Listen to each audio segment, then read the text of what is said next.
History of a Teacher by Famous Fault. Chapter 8. Rita Skeeter. The four Gryffindors were looking at him with a mixture of suspicion and fear. Yugi decided to ignore it and offered them an apple. They all turned it down. They weren't here to eat, after all. They seemed to want answers just as much as Yugi did. Tell me, Miss Granger, to who exactly was this letter of yours?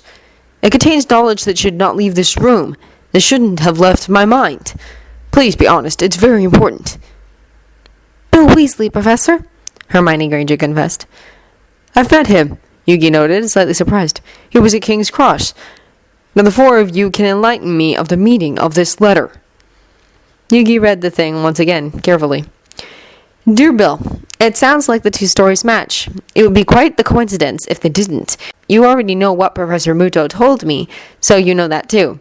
There is no doubt that the story is true, the entire story, including the part about Zek Necrophates, I was told. I've never heard about the Tablet of Lost Memories, but I might be able to help you in other ways. Dean Thomas, a friend of ours, was the one who put the pieces together. I am able to inform you of what they meant with the Egyptian gods. The Shadow Games, or Trials, were resurrected in modern day by a man called Maximilian Pegasus. He turned the Shadow Games into a card game called Duel Monsters. Pegasus created 3 cards that were the Egyptian gods: Obelisk the Tormentor, Slifer the Sky Dragon, and the Winged Dragon of Ra. But it's not just that. Thanks to Dean's knowledge of the game, we've also been able to figure out who the current-day pharaoh is. A couple of years ago, the best duelist of the world stood victorious after the Battle City tournament. This tournament was a bit odd. It's a bit hard to explain to someone that isn't used to technology. Let's just say that things occurred that weren't supposed to be possible. In addition, I can prove that Ishizu Ishtar was a participant in this tournament and made it to the finals. So did Merrick Ishtar. By looking at facts around Battle City, it's not hard to figure out who the pharaoh is. The winner of the Battle City tournament would have all 3 Egyptian gods. If what you say is correct and the pharaoh obtained these cards, then all we had to do is look at the person who won this tournament. The identity of this person is the very problem. He resides within the castle. As you said, we know nearly nothing about him and could be foe just as much as he could be friend. We have good reason to believe that the pharaoh is Yugi Muto, the reigning king of games and our history of magic teacher. Harry, Ron, and I... Sorry, Professor, Hermione Granger said, but I'm quite sure that you understand the meaning of this letter. Yugi gave a short and harsh little laugh. Yeah, I suppose I do, he sighed. Show me the letter you replied to. Hermione, I wouldn't, Harry protested, but Hermione had already handed Yugi the piece of parchment without hesitating. What's the use, Harry? We can try to find out everything ourselves, but that won't work. You know that just as well as I do. You said it yourself. We don't know whether he... Harry! Hermione interrupted the green-eyed boy. Whether he is friends or foe, Yugi finished Harry's sentence. You are not a very trusting person, are you? Yugi started to read the letter, and didn't mind that Harry didn't answer his question. Atem read the letter over Yugi's shoulder. A couple of minutes later, Yugi lowered the letter with a sickening feeling in his stomach. Why would the Ishtars write down such a thing? Atem wondered, confused. They should have known it would give us away eventually. Why did they? Isn't it obvious? Yugi asked, his mind still on the letter and what it meant. Yugi, Atem said, calling upon Yugi's attention. Why did they do it? Yugi sighed and turned his back towards the Gryffindors as he walked towards the chair behind his desk and sat down. For the same reason I told Miss Granger so much. You've made a great sacrifice, and they don't want it to disappear in history. I just don't think they meant it to be found this early. They probably wanted to know that over 1,000 years someone would find their tomb and read their history, publishing it so everyone would know what happened. They want to keep their part in history alive. I believe that if Ishizu or any of the others would have survived, they would have asked us about your story too, so everyone would know what had happened. They'd write down the entire unbelievable thing. They just want everyone to know you, to think about you every now and then. But it was found too early and things didn't end the way they were supposed to end. It's ironic, isn't it? We survived maniacs, people trying to destroy the world, murderers, everything. And at our final task, the only one that should have been without danger, we fail. What happened to me was my own choice. No one needs to know it, Atem said, displeased. I just did what was right. People do so all the time. I'm no different from the others. Yes, you are. You sacrificed your life knowing you'd be stuck in eternal darkness. I know I wouldn't have been able to do so. You and what you did should not be forgotten, Yugi protested. Anyway, I don't think we need to worry about you being forgotten. On the contrary, we should worry about everyone getting to know you. He threw both Bill's letter and the one Hermione had started in the fire. Hermione quickly raised her wand to extinguish the fire, but Yugi gripped her hand. Let them burn. This knowledge will not leave this room. There is absolutely no reason for Bill to know all that. It's bad enough that they uncovered the tombs. There was a reason the desert's sands swallowed them. There was also a reason why the shadow creatures guard them. These tomb robbers should have left when the first one of them died. These shadow creatures show no mercy for people who come to steal rather than to learn. Bill is no thief, Ron Weasley called out, angered. A man who takes something that does not belong to him is a thief, Yugi pointed out soberly. Taking something from the one you work for or for yourself makes no difference. A thief is a thief. Ron did not reply to that, but looked away, angered. All right, back to the matter at hand, Yugi started, but was interrupted by Dean and Thomas. Are you him? He wondered. You must be, mustn't you? You know everything that's been going on, and you have the Millennium Puzzle. Yugi looked at Dean in the eyes so that Dean could see that Yugi was telling the truth. I'm not him. I won't deny that I know him. I know him very well. But it's not me, as you assumed. He waited until he was certain that the words had gotten through to Dean before lowering his gaze back to the floor. Then how did you end up in all this? Hermione wondered curiously. Thanks to the puzzle, Yugi said and fingered on a copy of the Daily Mail. What happens to the tombs that were uncovered by your brother? Yugi asked and looked at Ron.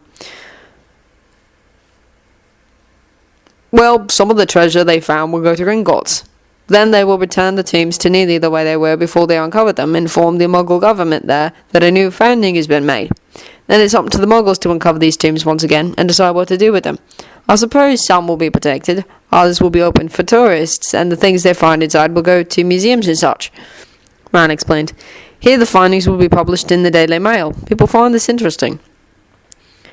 So you mean that the Ishtar history, in addition to the events of Battle City, will be published for anyone to read? Yugi asked, incredulous. Yeah, probably. The legends about what happened 5,000 years ago, too, including what Hermione told him, Ron confessed. He seemed to realize exactly how displeased Yugi was with that, and he was fidgeting. I hope you realize that I can't let that happen, right? Yugi asked the four of them. If anyone had access to that information and happens to have followed Battle City, it would mean they could all reason, like you. I don't want people to know what happened. Hermione frowned at that. Professor Myrtle, you're right. Everyone would be able to figure out what we just figured out. Someone will probably jump to conclusions and everything could go wrong. But Professor, actually we know nothing at all. You told us what happened 5,000 years ago, making it sound as if you just randomly picked it up somewhere. And we read speculations and found some facts about Battle City and whatever happened 4 years ago. To be honest, we know nothing. Harry nodded and frowned too. Professor, I don't want to sound disrespectful, but this is a dangerous point you're standing on. If this story gets published, everyone will know enough to know that you were dangerous, but nothing else. They are right, Atem commented. People kill what they fear. They will fear us unless we explain some more. I preferably had that no one knew anything at all, Yugi said dryly. Though you and Potter are right. Okay, then I'll tell them a bit more. I won't tell them everything, but enough for them to make them understand. I won't spill a word about you being with me, okay? Feel free to object. I'm fine with it, Atem said softly. I know you're right. Doesn't look like I've much of a choice but to tell you more. Don't even think about me telling you the entire story. Some things still only I know, and it will stay that way. Yugi warned them and walked towards the door that led to his room. He placed a hand upon it to push it open. He hadn't thought about the fact that students being present in the room would activate the password. Ishizu! The door squeaked loudly, to Yugi's great astonishment, and he wished the door could have shut up. You have to do that now! You never do! Yugi complained, thoroughly pissed off. You're normally alone, the door replied, confused. Then there is no use in asking. Not now, either. It was me who tried to open. Yugi growled at the big white door. How can I tell? The rooms have never been this bright. You're worse than the bed, Yugi sighed, and took out the exchange of the spirit card and showed it to the door. Satisfied! The door was wise enough not to reply and simply opened. Wait here until I call you, Yugi told the 4 Gryffindors. He closed the door and hurried into his room. He put his duel disk back into the little trunk and shoved it back under his bed. Then he took a thin sheet from the drawer and covered up his duplicate of the Tablet of Lost Memories. "All right, come in," Yugi called over his shoulder at the closed door. Professor?" Yugi heard Dean calling from the other side of the door. "The door asks about a guy named Kaiba." Yugi cursed under his breath in imaginative Japanese and went to open the door. "Sorry about the door," Yugi said as the 4 Gryffindors entered his room. "Wow," Ron said as he entered. "This looks a bit like one of the rooms in the palace Bill showed us while we were in Egypt when I was in 3rd year. It had this long room with enormous carvings showing all the pharaohs that had ruled Egypt. One didn't have a name though. The one after was called Set, and the one before Akhenaten. Set was the nameless pharaoh's cousin, and Akhenaten was his father. The room is inspired from that castle. You could say that I live in the past," Yugi remarked. "Why?" Ron and Harry asked simultaneously as they stood in the center of the room looking around. "Because the last 4 years hold nothing but grief. The past was better. Easier, somehow," Yugi answered and twitched his mouth. "The Muggle world says you disappeared 4 years ago, after our tomb collapsed," Dean said. "Is that correct?" "It certainly is no lie," Yugi said with a frown. "Though it's definitely not the entire truth. See those pictures above the desk?" There had been no point in him asking. Hermione had been staring at them, looking troubled. She poked Ron in the side, just as Yugi asked about them. "All these people died that day.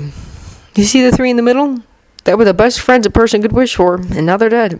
So was Grandpa, to the right, and Otogi, and the Ishtars, and Kaiba." Yugi pointed out each individual. "Nearly everyone I cared about was there when the tomb collapsed. The only survivors were Ryobakura, Mogoba Kaiba, and me. They, in addition to Rebecca, are the only ones I've got left." "Well, why did you disappear?" Dean wondered. "Why didn't you just attend their funerals and pay your respects, like anyone else would have?" Yugi sat down on the chair and took the picture that was on the desk. "This was taken after Battle City. We had a very peaceful period at that time. It didn't last all too long, though." Yugi sighed, knowing he had to get down to the point, and he was painfully reminded of last Wednesday. "The reasons I didn't go to their funerals was because I was busy with things I found more important at the time. Now I regret not going. My friends didn't die when the tomb collapsed. They were already dead at that point. All of these people on the wall were murdered. I still try, to find their killer." The 4 Gryffindors were staring at him while gaping. "But how? Why? Who?" Hermione seemed to be unaware about her asking these things, but Yugi smiled a bit. "Are you surprised? You shouldn't have been. Each and every one of them knew about the powers of the shadows, and it was what killed them. They weren't the first ones to fall at his hands. He's been very active last year. You should know who I mean." Harry knew very well who Professor Muto was referring to, but for the first time this year, he felt the need to deny the truth about Voldemort. "You mean Voldemort?" Dean and Ron winced at the name, something that troubled Yugi slightly. It would be hard for them to ever stand up to him if they even feared his name.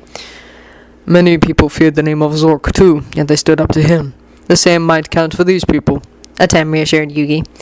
Yugi didn't consciously react to Atem's words, but acknowledged them nonetheless. "I am glad to inform you that Voldemort is still unaware of the powers of the shadows. I must say that they surpass the powers that wizards and witches possess by far. A servant of his acted on his own account when he sensed the powers in the tomb. It's a mere coincidence that I survived. Albus Dumbledore kept me from meeting a certain death when I started to search for someone in a world I did not know." "That explains a lot," Hermione murmured. "The reason you are here is for your own protection." Yugi laughed silently. "Miss Granger, for someone so clever, you are being a bit naive. The reason Dumbledore asked me to come was more so the powers of the shadows could be used to aid his side of the coming war, rather than for my protection. Dumbledore can be quite cold-hearted if he has to be. He cares a lot more about his students than about me. He made that clear to me before he offered me this job, so I do not blame him." The 4 students were staring at him, disbelieving. "That can't be." "Can't it? Haven't you ever noticed it before? Albus Dumbledore would kill the innocent if it meant that all this ended. I'd rather have him killing me than anyone else. After all, this is my fight too, now. I accepted it, and now Rebecca showed up. I even have personal ties to the battle about to strike down on all of us." Yugi replied, with a hint of a smile on his face. These words left the students in deep thought, and Ron sat down at the round table. The other three were staring at the ground, frowning. What exactly is Rebecca's part in this? Hermione wondered. Rebecca tumbled head over heels into something she should have stayed away from. I got to know her after Duelist Kingdom. She was very mad at my grandfather at the time. Yet that issue we solved.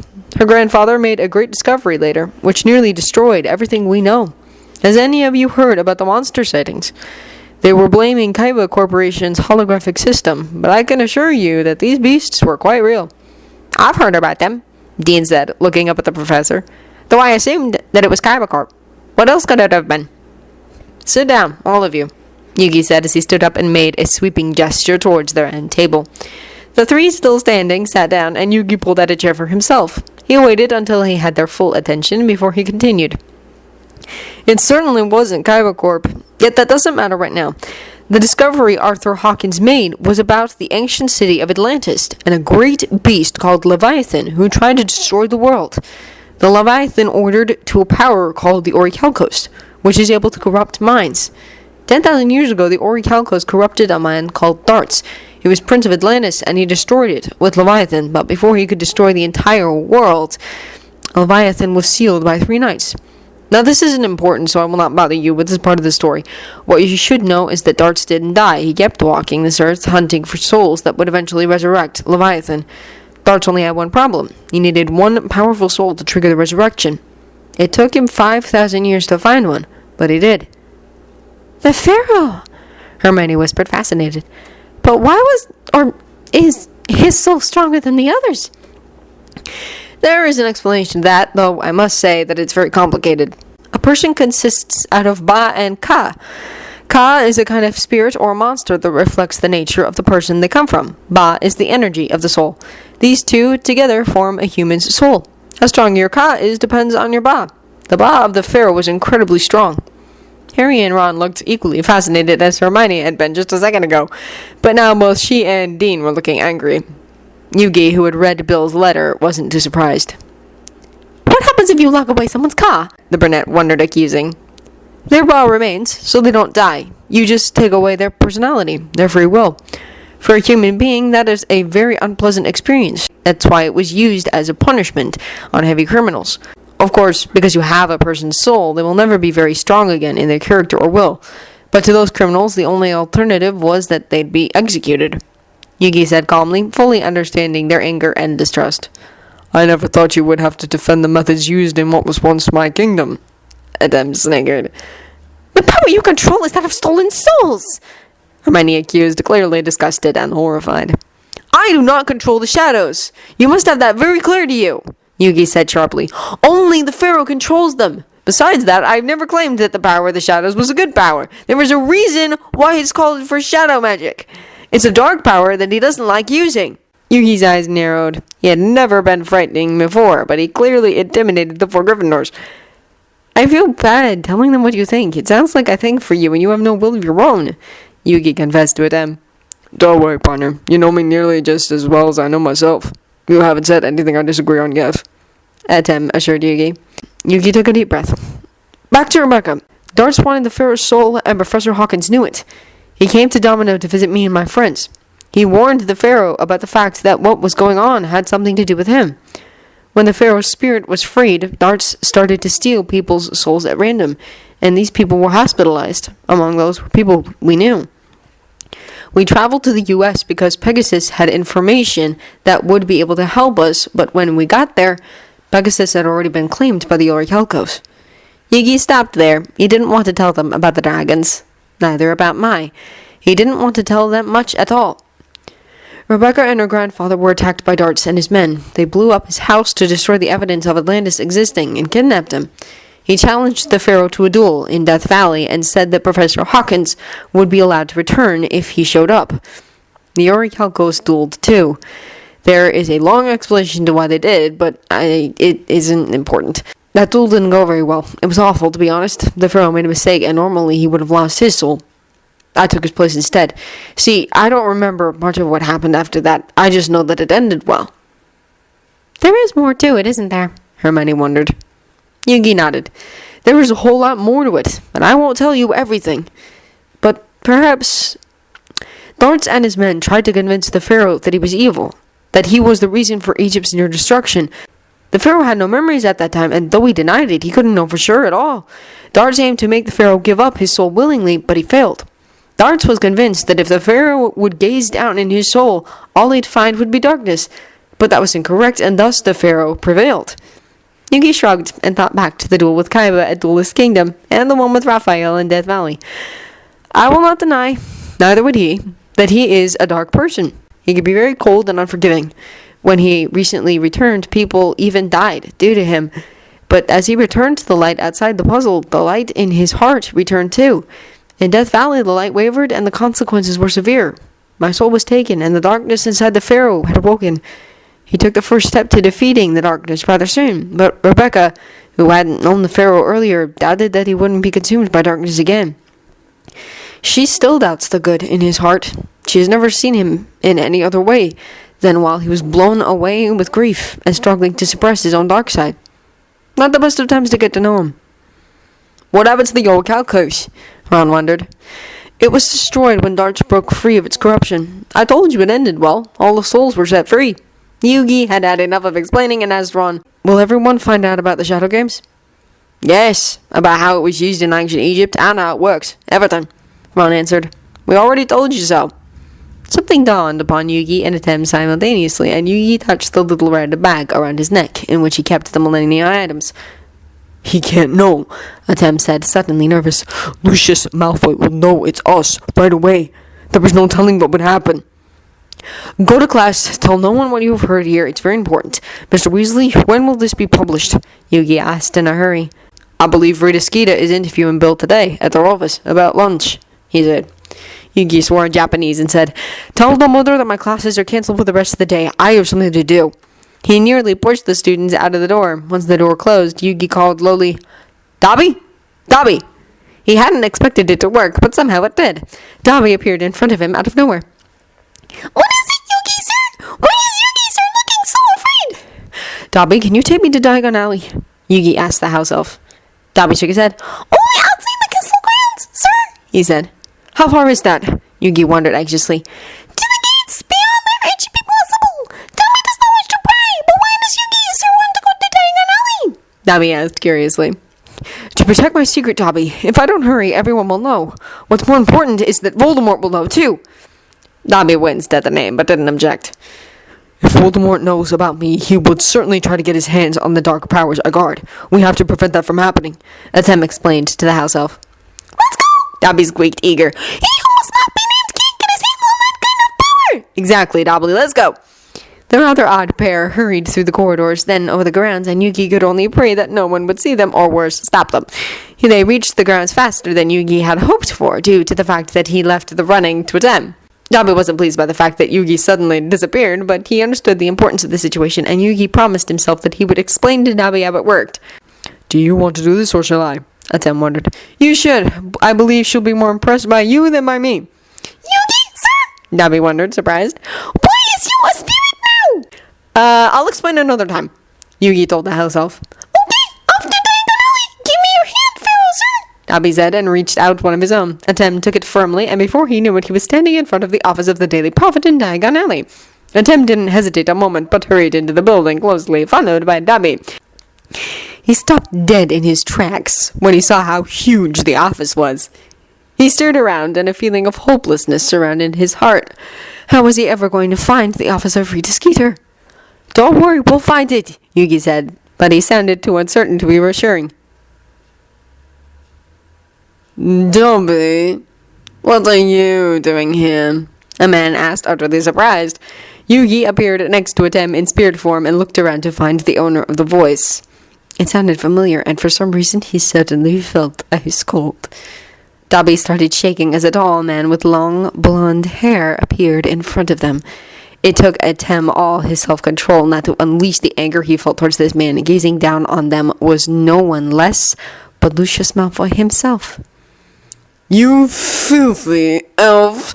How dare you show yourself in the same place as me? You are not worthy of such a thing. Atem, who until that point had been too worried about being recognized to do something, put himself in front of Dobby and nearly snarled at the wizard. "He's a free elf. He has just as much right to be here as you do." "Calm down!" Yugi warned Atem. Yet somewhere Yugi was hoping that Atem would unleash all the powers that he possessed on this man. Because of their close link, Atem was well aware of that, and it didn't make things easier on him. On the contrary, it became even harder for him to control his anger. Dobby noticed this and pulled at the black cape Yugi was wearing. "Please, sir! Master Malfoy was my previous master! Dobby is used to this!" These words didn't really have the effect that Dobby wanted to. Lucius Malfoy had been taken aback by the red dead glare that was sent his way, but when Dobby spoke, he gathered himself. Atem himself got even more angered by Dobby's words. He couldn't believe that anyone would treat Dobby in such a horrible way. That such a man would mistreat his inferiors was to be expected. He is heartless enough to kill for fun. How he treats other people is nothing in comparison, Yugi said, trying to calm himself just as much as he was trying to calm Atem. "Yugi, Lucius Malfoy smirked suddenly. "My son has told me about you. You are the Muggle teacher at Hogwarts. How pathetic." "Stop bullying people better than you, Malfoy," another person said, amused. Yet annoyance was to be found just underneath the surface, and Yugi could swear that he even heard disgust. Yugi turned around with dislike written over his face. "Weasley, this is none of your business. Don't interfere." Bill Weasley was standing behind Lucius, and he had an amused smile on his face that still showed exactly how low Bill thought of Lucius. "It is my business. I wouldn't want you to play a dirty trick on a good person like you did to Ginny," Bill said, his voice low and sharp. "What happened to Ginny?" Yugi asked, and thought about the bright Gryffindor in fourth year. "Lucius Malfoy tried to get her killed 3 years ago as a sacrifice to resurrect you-know-who," Dobby whispered. "Harry Potter saved her, and Dobby helped. After she was saved, Harry Potter freed Dobby." Atem was certain that if he got any angrier than he already was, he would soon start seeing red. "Such a cruel man." "Yes," Dobby whispered. "Very much." Then, for a reason Yugi couldn't understand, Dobby ran towards the wall and started hitting his head against it. A smug smile appeared on Lucius's face, and Atem glared at him as he ran after the elf, who was receiving many weird glances. "Stop, Dobby, stop!" Atem caught Dobby in a firm grip with both arms and pulled him away from the wall. "Calm down. What's with you?" It took a while, but eventually the elf calmed down, and together they walked back towards the fighting duo. Just before they reached them, Lucius turned around and walked out the entrance of the office. Yugi, Atem, and Dobby were all a bit shaken by the encounter, and Bill was looking from Dobby to Atem, waiting for one of them to actually say anything. Atem was the first to gather himself. "Can you tell us where we can find Rita Skeeter?" Sure, that way," Bill said and pointed. "Aren't you the new history of magic teacher?" "Yes, but I don't have time to talk. I'm in quite a hurry." Atem was already ready to sprint towards Rita Skeeter's office when he realized that he had to talk to Bill too. He slowly turned around. "You can't let the Egyptian government know about the tombs you discovered. There was a reason why the desert swallowed them. Heed my warning and stop them from being uncovered once again." "Listen, Bill Weasley, sir!" Dobby squeaked. "Don't tell! Keep it as a secret in your head!" "Thanks, Dobby." Atem was surprised by the fact that he was actually touched by Dobby's words. Then he gazed into Bill's eyes and knew that his own crimson eyes would give him away, but it was necessary. "Your brother Ron can explain further, but do not inform the Egyptian government about the tombs that you uncovered." All Atem could do was pray that the Cursebreaker would listen to his pleas and was off to find Rita Skeeter. He ran through the corridor that Bill had pointed at with Dobby on his heels and tried to read all the signs as he passed them. He cursed the fact that everything looked the same. Didn't these wizards ever do something original? The floor was made out of slippery white marble, and he was close to falling several times. He also ran into many wizards and witches that seemed to be in just as much of a hurry as he was himself. Apparently, running into people was normal, and no one became angry, neither did they apologize. It was Dobby's presence alone that made clear to the other people that Atem didn't belong there. The good thing was that many were in too much of a hurry to notice Dobby, who skillfully avoided being run over by hasty witches and wizards. Eventually, he found Rita Skeeter's office. He didn't bother knocking, but just went in. A heavy-jawed woman with jeweled glasses and curly blonde hair looked up, rather surprised at the sudden intrusion. Atem closed the door behind himself silently and turned around to face her. He felt an immediate dislike towards the woman. "Who are you?" she wondered, and placed her face on her hand. For some reason, she didn't mind him coming in, and that made Atem feel uneasy. A green quill arose above a blank piece of paper and started ready to take notes. "That does not matter," Atem said, with a voice as cold as he could manage.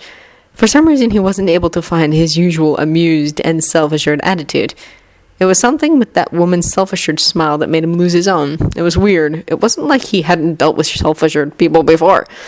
He was distracted as the quill started to take notes. He had been sure that he hadn't said anything interesting. "I'm quite sure it does." "Ah, no. What's your name?" the woman asked, and Atem now noticed why the woman was so self-assured. She had already found his weakness. Dobby opened his mouth to answer her, but Yugi was faster. "Don't tell her, Dobby. She will get you into trouble. You should leave. Come back in an hour, okay?" "Okay," Dobby said, displeased, and disappeared. Rita frowned. The easiest way to get information had disappeared, though Atem could not rejoice over that because the quill didn't cease to take notes. "Then perhaps you were bothered to tell me why you came in here unannounced?" she asked sourly. "I'm here to keep a secret," Atem said, took several steps forward and placed both hands on the desk. "One you are busy to reveal." "You mean about the nameless pharaoh and the shadow games?" she wondered with a sugar-sweet voice. "That's the article that's going to save my job." Atem's eyes narrowed, and his self-assurance appeared with full strength when he realized what would happen if this woman was allowed to do as she pleased. "No, it won't. Find another story." Rita sat up straight and sighed deeply. "Sit down. Let's discuss this thoroughly.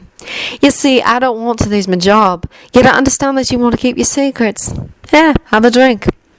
Atem did as he was told and sat down, though he didn't like following someone else's orders. He didn't want to play a game either. He lifted the glass of water that stood before him to his lips and took a sip.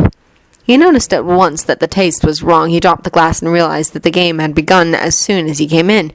He had broken a very important rule. Don't play on the terms of your opponent. Now he was too late, and he knew that he had given her exactly what she wanted. "Now tell me, who are you?" Rita asked with a triumphant smile all over her face. "My name is Atem, son of King Akhenaten and former pharaoh of Upper and Lower Egypt. Now I am a mere spirit seeking revenge," Atem confessed to Yugi's great surprise. Rita laughed out loud. "Ah, wow!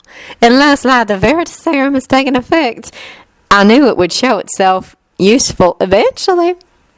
Atem stood up to leave as soon as he could, but Rita Skeeter was faster. "Colloportus!" she yelled with her wand pointed towards the door. "Now you can't get out until I let you." She seemed rather pleased with herself.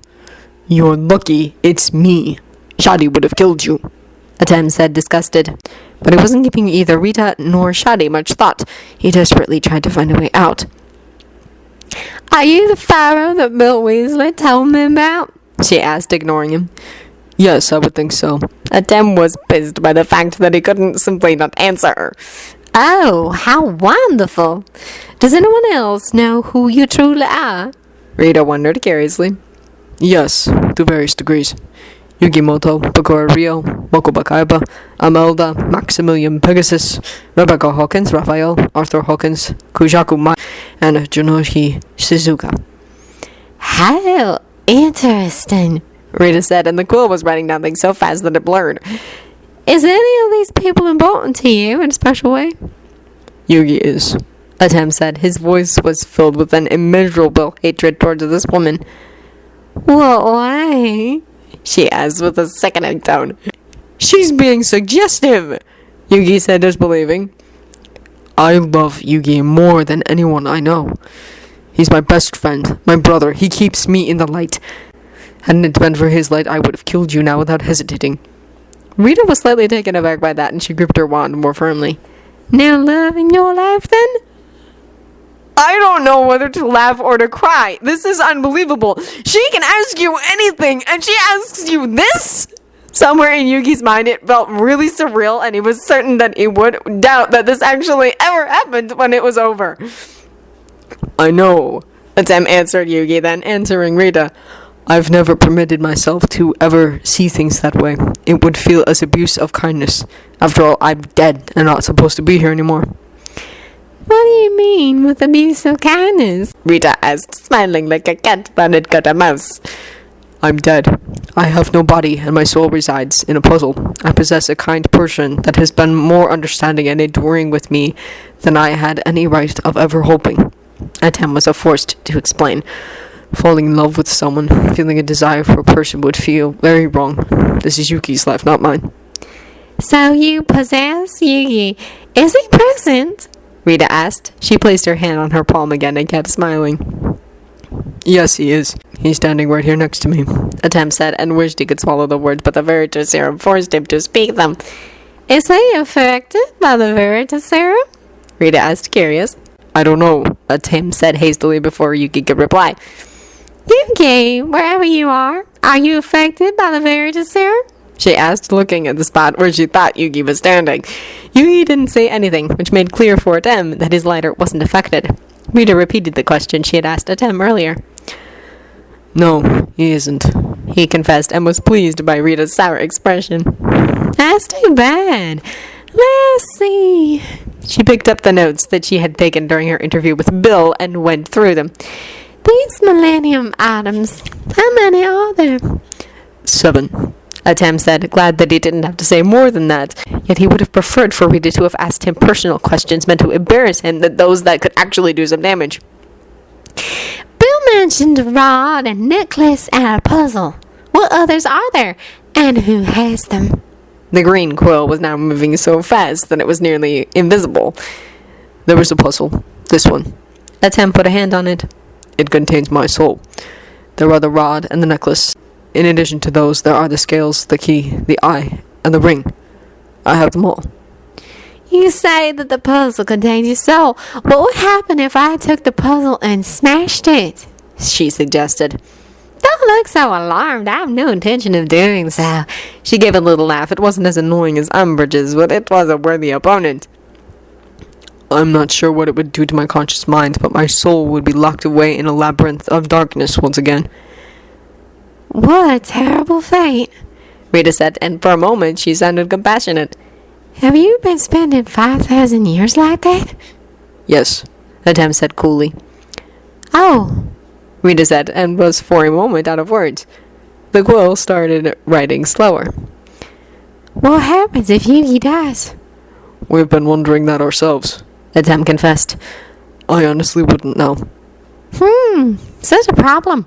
Wouldn't the puzzle go to someone else? Rita wondered. No, I'm sure Bill told you how these items were forged. They contain a very dark will, and they do not obey anyone. If they deem you unworthy, they'll kill the one that tries to use it. No, I wouldn't know what would happen to me. Rita sighed, disappointed. I was hoping for a scandal, and I got a sob story. My usual luck. Well, is there more to ask? Ah, yes, here. You were the wielder of the shadows, aren't you? Atem nodded. Well, then why do so many curse breakers die? Are you a wicked person? Rita had found herself a new possibility to a scandal and was holding onto it with all her might. Atem dug his hands in his pockets. People have tried to make me believe that I was a wicked pharaoh before I regained my memory, but I wasn't. My reign was very short. A tomb robber with an unusual strong Ka attacked the country, and later he got possessed by Zork Necrophates, an eons old demon who took the darkness in the tomb robber's heart to get himself a body. The tomb robber died. Zork was so strong that I couldn't defeat him, and I locked him away instead. Certainly Egypt was destroyed under my reign, but not due to me. I saved it. Though you know all that, no, I was not wicked. As for the shadows that killed the Cursebreakers, the shadows obey me, but they have a will of their own, and they do what they can to protect their secrets. I suppose I could have prevented it, if I had known, but I don't think I would have. I would have warned them, of course, but that's all. There's no fun if you reply to everything with such a boring answer. What was your family relation, Mag? I loved my dad. He gave his health and eventually his life, so I wouldn't have to take the punishment of the creation of the Millennium items. I don't remember my mom too much. She died when I was an infant. All I know about her is what my dad told me. I had an uncle that betrayed us, as you know, and a cousin that I didn't know about until just a day before I died. I gave him the crown before I sealed my soul. What did your father tell you about your mother? Rita asked, clearly hoping to find some juicy gossip. You've never told me about them, Yugi said, and sat down on the ground, listening closely to what Atem had to say. You never asked. Atem replied as usual. Yugi shook his head and chose not to comment. My mom and dad knew each other since birth and were engaged since that time too, because mom was from a good family. They had always been good friends, but they didn't love each other, not even when they married. Both mom and dad loved someone else, and they both knew it from each other. Dad loved a servant girl, but didn't dare tell her, because there was a risk that she would be executed. That servant girl never found out. Mom loved another man from a good family, though would that be discovered, both mom and that man would have been executed. For mom's safety, my father got to know the man and invited him over when mom and dad went outside the country for visits at other courts and such. There mom and her beloved could be together without risk of being discovered. Mom and dad have always been the best friends and very good to each other, but it stayed at that. Dad grieved a lot when she died. She was the person he trusted most. Yugi and Rita were gaping at Atem in disbelief. Oh, dear, a core scandal, Rita said eventually. The quill was very pleased and started taking notes at top speed again. That's no scandal. That were two friends who respected each other's feelings, Atem said dryly. Are you sure that you were your father's son? Rita asked, to Atem's great astonishment. Yes, he growled at her. I'm too much like him not to be. Easy, Rita said in an attempt to calm Atem down. So your cousin's beloved died in the war. What happened? I don't know. Stop prying. Yugi yelled as he felt the effect of the Veritaserum slowly withdraw. You have interrupted our lives long enough. Are you going to print the story? Of course. With all this information I've gotten out of you, I can secure my job and earn a nice bonus. You work at Hogwarts, don't you? I wonder what the students will think about part of their teacher being an ancient spirit. Can I speak to Yugi a moment? No, wait. How do the modern shadow games work? Let's play one and find out, Atem said, and Rita knew that with the last of the Veritaserum, the last of her power over him had gone. Now she was reduced to the prey, and she had angered the predator a lot. She had a feeling that she would come to regret this. Before the blonde's eyes, the office disappeared. They were standing in a room with no walls, floor, or ceiling. They were surrounded by newspaper articles. Both of them were standing in front of a huge piece of parchment. At least 6 people would fit on each if they had laid down. 2 gigantic quills were resting in the upper right corner of the parchment. This is a shadow game. You can yell and scream as much as you want. We are in a different realm now.